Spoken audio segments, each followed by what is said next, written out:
কেনেকৈ ৰক্ষা কৰিব পাৰি আৰু অনাগত দিনত যাতে এই ৰোধ নহ'বৰ কাৰণে কেনেধৰণৰ ব্যৱস্থা গ্ৰহণ কৰিব পাৰি তাৰ প্ৰতি আমি লক্ষ্য ৰাখিবৰ কাৰণে আমি বিভাগীয় কৰ্তৃপক্ষ তথা লগতে আমি জিলা প্ৰশাসনক অনুৰোধ জনাইছোঁ। আৰু এই গৰাখহনীয়া ৰোধৰ খালি এটা কাৰণ আমি ছাত্ৰ সংস্থাই খালি দাবী জনাইছোঁ, এইটো কাৰণে হ'ব পাৰে ইয়াত আমি দেখিবলৈ পাইছোঁ যে অবৈধভাৱে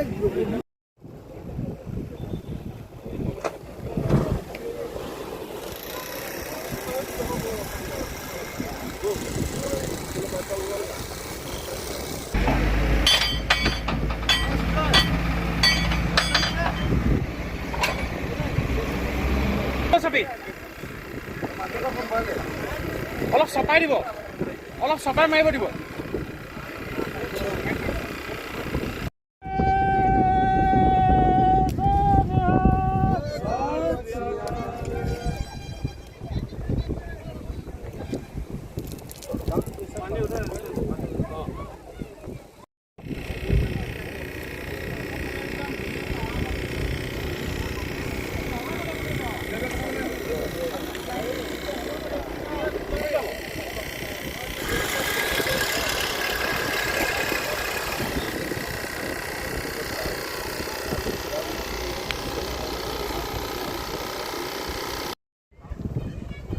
এটা অপ্ৰত্যাশিত ঘটনা ডিব্ৰুগড়ৰ বাবে আকৌ এটা এটা এই সময় সাধাৰণতে বাৰিষা নহয়, বাৰিষা সময়ত খহনীয়া হয়, কিন্তু বাৰিষা এই খৰালি সময়তে বাৰিষা অহাৰ আগমুহূৰ্ততে ডিব্ৰুগড়ত এটা ভয়াৱহ খহনীয়া।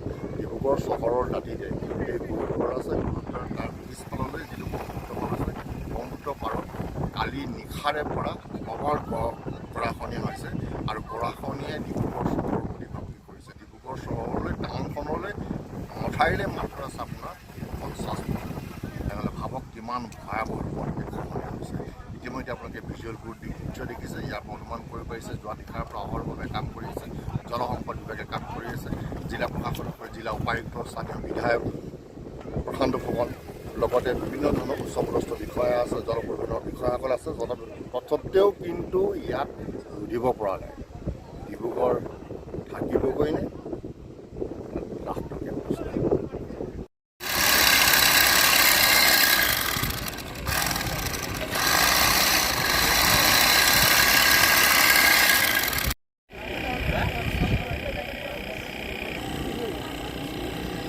এদিন খোৱাই টাইম এতিয়া কি পুৰি এই যে এখানে কি আছে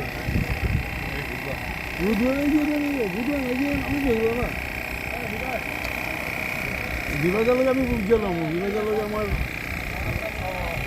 ককা ভাই ককা ভাই মই সৰু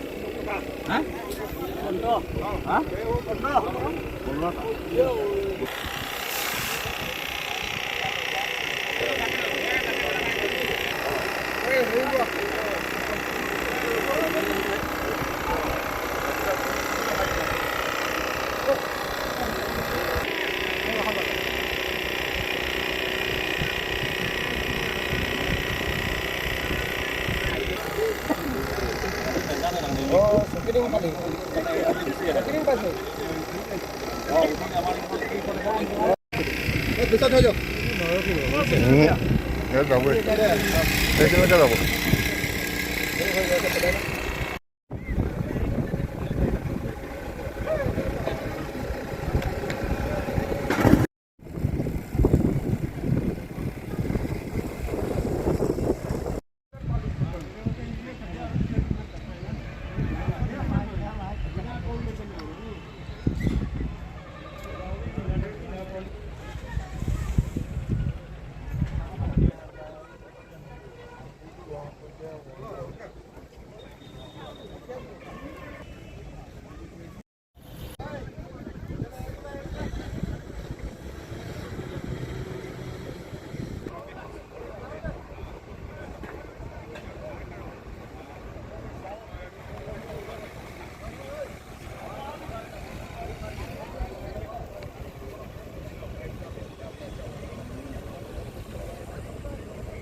এই দুখন নাৱে এই চাপৰিৰ পৰা পলক ভৰাই আনিছে। গতিকে য'ত খহনীয়া অঞ্চল হৈছে, খহনীয়া অঞ্চলত তেওঁবিলাকে জিঅ' বেগত পলক ভৰাই পেলাই বা গৰাখহনীয়া ৰোধৰ কাৰণে চেষ্টা চলাব।